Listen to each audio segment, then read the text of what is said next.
Carnival used to be my favorite cruise line. 17 cruises, platinum status, unforgettable memories. But somewhere along the way, something changed. The atmosphere, the energy, it just didn't feel the same. So why did I stop cruising with Carnival? And is there anything that could bring me back? Let's dive in. In today's video, why I left Carnival Cruises and will I go back. I'll break down exactly why I stepped away, what changed over the years, and whether Carnival's new updates are enough to bring me back. Hi, I'm Dr. D. Welcome back to Cruise Simply, where we help you discover the world one cruise at a time. Let's sail away.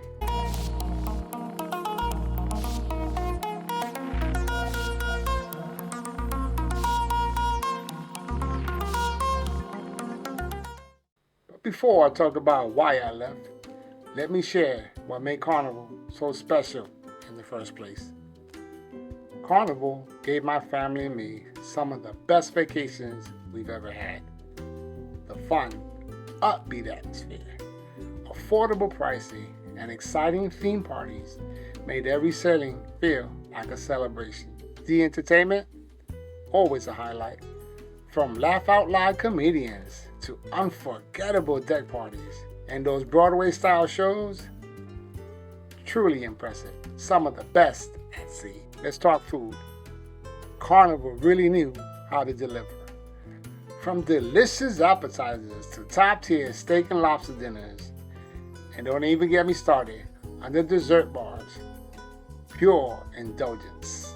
I always look forward to dress-up nights, putting on my best, enjoying that elegant lobster dinner, and posing for new professional photos to mark the night. And the crew, they treated us like family, warm, welcoming, and always ready to make our cruise extra special. Unfortunately, things started to shift, and not always for the better. Over time, the Carnival experience we once loved began to change. Our last few cruises just felt off. The Lido deck was often overcrowded, with guests blasting music and bringing food into the pool area, something that never used to happen. We witnessed loud arguments during comedy shows, and even guests walking around with portable speakers in shared spaces. But what really concerned me was the lack of accountability. It wasn't the guests alone. It was the way Carnival failed to uphold the very rules that used to make the cruises so enjoyable. So what seemed to be the attitude. So what if people were vaping in public areas or smoking marijuana in the designated smoking zones? So what if the smell of weed drifted onto our balcony from neighboring cabins?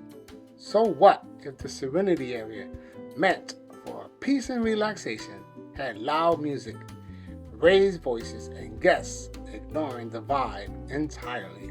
Even in the dining areas, the lack of enforcement was apparent.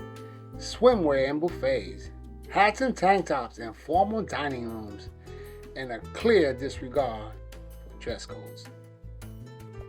And as someone who enjoys a fine cigar occasionally, I miss the days of relaxing in proper air-conditioned cigar lounge. Now, I'm forced to stand outside with cigarette smokers in an overcrowded smoking section. It's just not the same.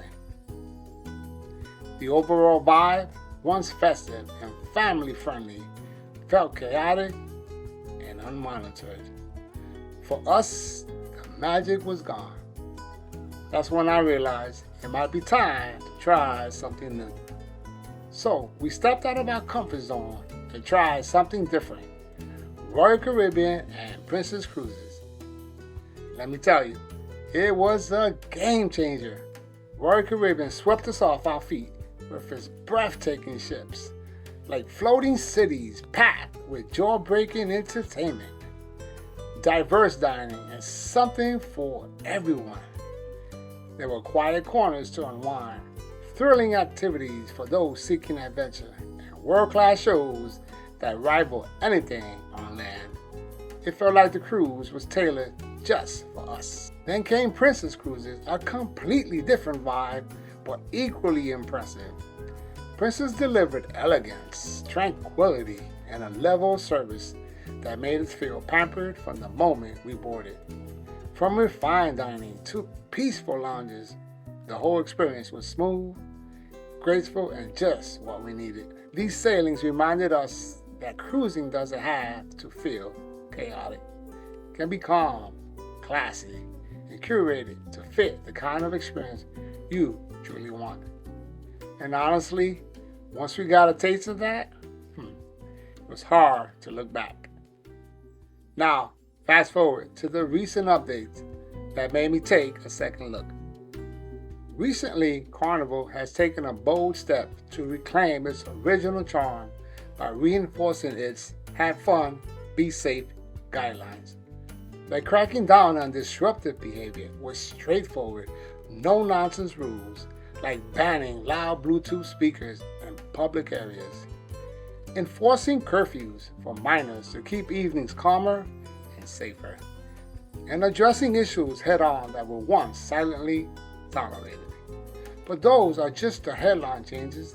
There are many behind-the-scenes updates too, designed to restore order and elevate the onboard experience. From behavior expectations to more transparent communication with guests, it's clear Carnival wants to raise the bar.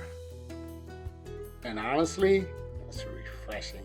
It tells me they're listening to longtime cruisers who watch the atmosphere shift and finally taking action.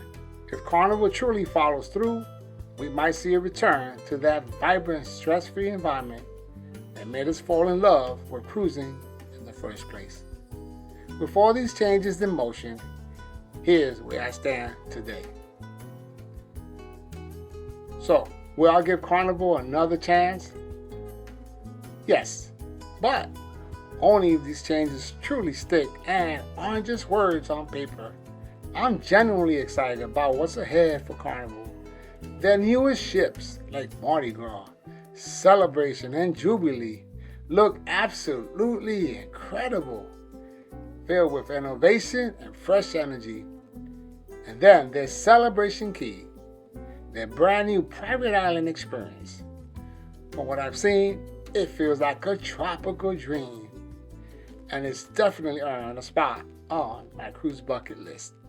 But for me, it's not just about flashy ships or beautiful destinations. It's about the experience, the vibe, the respect among guests, and the feeling that everyone on board is there to create lasting memories, not distractions. If Carnival can hold the line and bring back that balance of fun and respect, then yes, you'll absolutely see me sailing with them again. Let's bring it all together. And now, I'd love to hear from you. Carnival gave my family and me some of our most treasured cruise memories. But when the onboard vibe shifted and the accountability slipped, it pushed us to explore other cruise lines that better align with what we now value: peace, polish, and people-first experiences. Now, with Carnival tightening its policies, unveiling incredible new ships, and launching destinations like Celebration Key, I see signs of the cruise line I once loved starting to return. But I want to know what you think. Have you stepped away from Carnival? Or have you cruised with them recently and noticed any changes? Would you give them another chance, or are you sticking with other lines for now? Drop your thoughts in the comments below. I love hearing your cruise stories, good or bad. Let's keep the conversation going. Here's the bottom line, and a big thank you for sailing along with me today. At the end of the day, cruising is personal. For us, Carnival was once the gold standard for fun, value, and unforgettable family time. While things took a turn, I believe in second chances, and Carnival seems to be on the right track. I'll be watching closely And if they keep steering toward a more respectful, elevated experience, I'll be booking again soon. Thank you for choosing Cruise Simply. I truly appreciate you being part of this amazing cruising community. If you found this video helpful, give it a thumbs up and subscribe to Cruise Simply. More stress-free cruising tips and destination guides. From me to you. Have a great cruising day. Until next time.